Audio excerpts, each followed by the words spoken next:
اعوذ باللہ من الشیطان الرجیم بسم اللہ الرحمن الرحیم۔ کفار کے مظالم اور ہجرت جشع۔ حضور نبی کریم صلی اللہ علیہ وآلہ وسلم پر جب کافروں نے ظلم و ستم کیے، اسلام کی اعلیٰ اعلان تبلیغ شروع ہوتے ہی ظلم و ستم کی جاسوس آندھیاں چل پڑی۔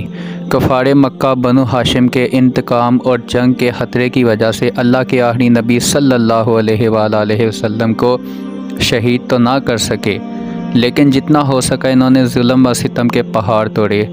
آپ کا کہن جادوگر پاگل دیوانہ کہتے اور آپ کی شان عظمت نشان میں گستاخانہ جملے بکتے، پھبتیاں کستے، کبھی کوڑا کرکٹ اچھالتے تو کبھی دروازہ رحمت پر جانوروں کا خون ڈالتے، کبھی راستوں میں کانٹے بچھاتے تو کبھی بدن انور کو نشانہ بناتے۔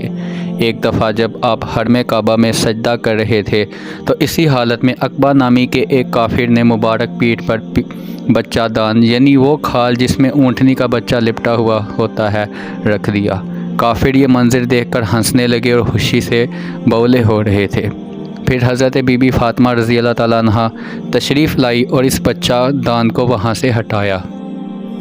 ایک بار رسول رحمت و شفقت صلی اللہ علیہ وآلہ وسلم حرم کعبہ میں نماز پڑھ رہے تھے کہ عقبہ نامی ایک کافر نے آپ کے گلے میں چادر کا پھندا ڈال کر اس زور سے کھینچا کہ آپ کا دم گھٹنے لگا۔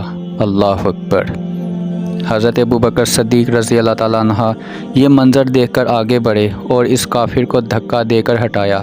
بعد میں کافروں نے حضرت ابوبکر صدیق رضی اللہ تعالیٰ عنہ پر بھی تشدد کیا۔ اس کے بعد کافروں نے صحابہ کرام پر ظلم و ستم کیا۔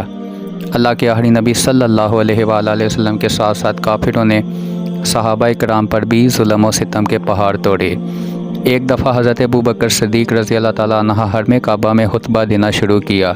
یہ دیکھ کر مشرکین کفار پر مسلمان پر ٹوٹ پڑے۔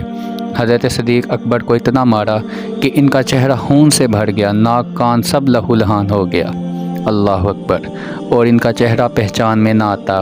حضرت ابوبکر بے ہوش ہو گئے اور دیر تک بے ہوش رہے۔ حضرت حباب رضی اللہ تعالیٰ عنہ اس زمانے میں اسلام لائے جب صرف چند ہی آدمی مسلمان ہوئے تھے۔ قریش نے ان کو بے حد ستایا، یہاں تک کہ آگ کے انگاروں پر ان کو چٹ لٹایا اور ایک شخص ان کے سینے پر پاؤں رکھ کر کھڑا رہا، یہاں تک کہ ان کی پیٹھ سے پگھلنے والی چربی سے وہ کوئلے بجھ گئے۔ زندگی بھر ان کی پیٹھ پر ان کوئلوں کے داغ رہے۔ ایک بار حضرت عمر فاروق اعظم رضی اللہ تعالیٰ عنہ نے اپنے دور خلافت میں وہ داغ دیکھے تو ان کا دل بھر آیا اور رو پڑے۔ حضرت بلال رضی اللہ تعالیٰ عنہ کے گلے میں رسی باندھ کر بازاروں میں گھسیٹا گیا۔ ان کی پیٹھ پر لاٹھیوں کی بارش کی جاتی۔ دوپہر کے وقت تیز دھوپ میں گرم گرم ریت پر ان کو لٹا کر اتنا بھاری پتھر ان کی چھاتی پر رکھ دیا جاتا تھا کہ ان کی زبان باہر نکل آتی تھی۔ اس حال میں بھی یہ احد احد کے نعرے لگاتے تھے۔ ایسا نہیں تھا کہ صرف مردوں کو ہی ظلم و ستم کا نشانہ بنایا جاتا تھا، بلکہ وہ خواتین جو اسلام قبول کرتی انہیں بھی تکلیف کا سامنا کرنا پڑتا۔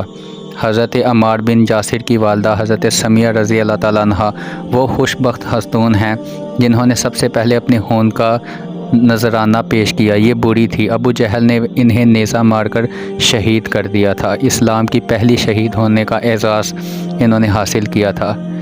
ہجرت جشع۔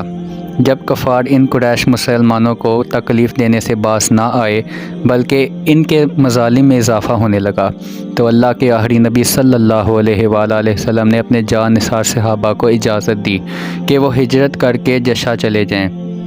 جشع کا بادشاہ نجاشی عیسائی دین پر عمل کرتا تھا اور انصاف پسند اور نرم دل بھی تھا۔ چنانچہ اعلان نبوت کے 5ویں سال 11 مرد اور 4 عورتوں کے ایک قافلے نے اپنے پیارے وطن کو چھوڑ کر جشع کی طرف ہجرت کی۔ اسے ہجرت اولیٰ کہتے ہیں۔ کچھ دنوں کے بعد مزید کئی صحابہ و صحابیات نے جشع کی طرف ہجرت کی، یہاں تک کہ جشع ہجرت کرنے والوں کی تعداد 82 افراد تک پہنچ گئی۔